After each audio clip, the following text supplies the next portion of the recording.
ACI group বাংলাদেশের অন্যতম বৃহৎ এবং বৈচিত্র্যময় কনগ্লোমারেট, যাদের ব্যবসা ফার্মাসিউটিক্যালস থেকে এগ্রি বিজনেস পর্যন্ত বিস্তৃত।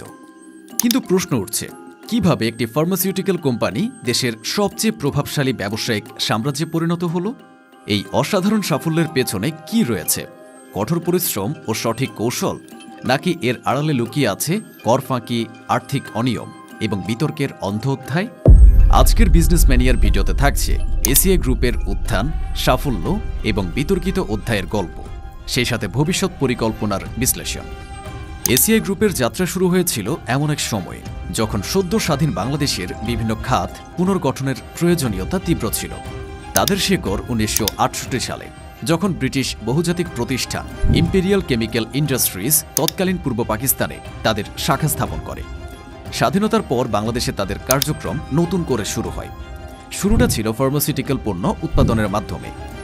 দেশ যখন যুদ্ধ বিধ্বস্ত এবং জনগণের জন্য উন্নত ও সাশ্রয়ী মূল্যে ঔষধ সরবরাহ করা ছিল তাদের মূল লক্ষ্য। স্বাধীনতার পর দেশের স্বাস্থ্য খাতের ঘাটতি পূরণে এ প্রতিষ্ঠান গুরুত্বপূর্ণ ভূমিকা পালন করে। 1992 সালে আইসিআই তাদের বাংলাদেশ শাখার শেয়ার স্থানীয় ব্যবস্থাপনার হাতে বিক্রি করে। এরপর প্রতিষ্ঠানটি পরিচিতি পায় অ্যাডভান্সড কেমিক্যাল ইন্ডাস্ট্রিজ লিমিটেড নামে, মানে এসিআই নামে। নাম পরিবর্তনের এই অধ্যায়টি শুধু একটি কাগজপত্রের প্রক্রিয়া ছিল না, বরং এটি ছিল একটি নতুন দৃষ্টিভঙ্গি এবং লক্ষ্য নিয়ে এগিয়ে যাওয়ার সূচনা। তাদের মিশন ছিল শুধু ফার্মাসিউটিক্যাল খাতে সীমাবদ্ধ না থেকে বহুমুখী ব্যবসায় প্রবেশ করা। এসিআই বুঝতে পেরেছিল একক খাতের উপর নির্ভরতা ব্যবসায়িক দিক থেকে ঝুঁকিপূর্ণ, তাই তারা বিভিন্ন সেক্টরে নিজেদের অবস্থান শক্তিশালী করতে শুরু করে। ফার্মাসিউটিক্যালস থেকে এগ্রি বিজনেস, কনজিউমার পণ্য, সার, কীটনাশক, খাদ্যপণ্য, এমনকি ইলেকট্রনিক্স ও যানবাহনের মতো খাতে তাদের ব্যবসায়িক কার্যক্রম বিস্তৃত হয়। কৃষি ও কৃষকদের উন্নয়নে তারা উন্নত মানের সার, বীজ এবং কীটনাশক সরবরাহ করতে শুরু করে। এসিআই কনজিউমার পণ্যের ক্ষেত্রে দেশের ঘরে ঘরে পৌঁছানোর কৌশল নেয়। টুথপেস্ট, সাবান, এয়ার ফ্রেশনার, এমনকি রান্নাঘরের পরিচ্ছন্নতার জন্য পণ্য উৎপাদনের মাধ্যমে তারা গ্রাহকদের দৈনন্দিন জীবনের অংশ হয়ে ওঠে। অ্যাডভান্সড কেমিক্যাল ইন্ডাস্ট্রিজ লিমিটেড, মানে এসিআই, বর্তমানে বাংলাদেশের শীর্ষস্থানীয় কনগ্লোমারেট। এর সাফল্যের পেছনে রয়েছেন চেয়ারম্যান মোহাম্মদ আনিসুদ্দৌলা, যিনি দেশের ব্যবসায়িক মহলে একজন প্রভাবশালী ব্যক্তিত্ব। ব্রিটিশ অক্সিজেন গ্রুপে 27 বছর এবং আইসিআইতে 32 বছরের অভিজ্ঞতা তাকে একটি দৃঢ় নেতৃত্বের ভিত্তি গড়ে তুলতে সাহায্য করেছে। 1987 সালে এসিআইয়ের সাথে যুক্ত হওয়ার পর তিনি কোম্পানির পরিচালনা এবং সংস্কৃতিতে বহুজাতিক স্ট্যান্ডার্ড বজায় রেখেছেন। তার নেতৃত্বে এসিআই গুণগত মান, উৎপাদনশীলতা এবং গ্রাহক সেবার ক্ষেত্রে দেশীয় ও আন্তর্জাতিক মান বজায় রেখে এগিয়ে যাচ্ছে। চেয়ারম্যান ছাড়াও এসিআইয়ের পরিচালনা পর্ষদে রয়েছেন বেশ কয়েকজন অভিজ্ঞ এবং প্রতিভাবান পরিচালক, যারা বিভিন্ন খাতে তাদের দক্ষতার প্রমাণ রেখেছেন। ডক্টর আরিফ দৌলা, যিনি 2005 সালে ব্যবস্থাপনা পরিচালক হিসেবে দায়িত্ব গ্রহণ করেন। পর্ষদে আরও রয়েছেন সুস্মিতা আনিস, যিনি এসিআই ফর্মুলেশনসের ব্যবস্থাপনা পরিচালক হিসাবে কাজ করছেন। তার পাশাপাশি আছেন গোলাম মঈনুদ্দিন, ব্রিটিশ আমেরিকান টোবাকোর চেয়ারম্যান এবং বিশিষ্ট অর্থনীতিবিদ আব্দুল মুইদ চৌধুরী। এই বহুমুখী ব্যবসায় এসিআই গ্রুপ জাতীয় অর্থনীতিতে গুরুত্বপূর্ণ ভূমিকা পালন করে।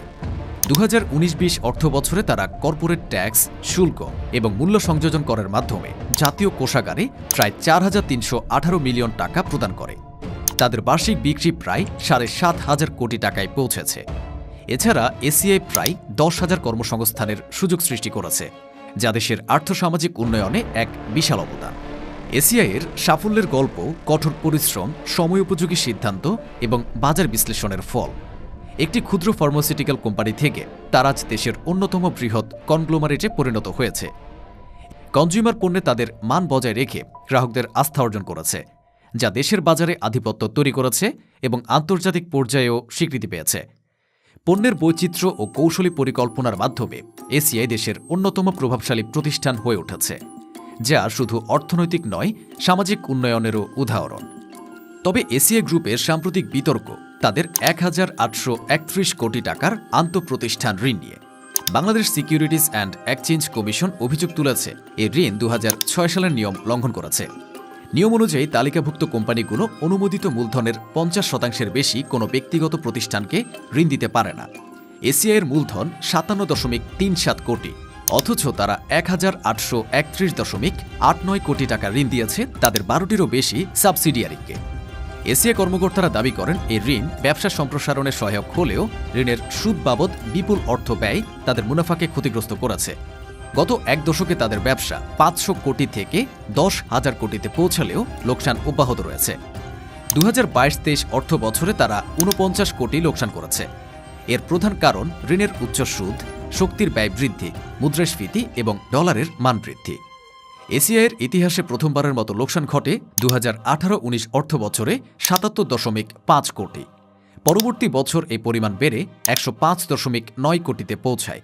তবে ২০২০-২১ অর্থ বছরে সরকার ৯% সুদের ঊর্ধ্বসীমা নির্ধারণ করলে এসিআই সাময়িকভাবে লাভে ফেরে। ২০২৩ অর্থ বছরে এসিআই লিমিটেড ৪৯৩.৯৬ কোটি টাকা সম্মিলিত লোকসান মোকাবেলা করে, যা প্রধানত এসিআই হেলথ কেয়ার ও এসিআই লজিস্টিকের ক্ষতির কারণে।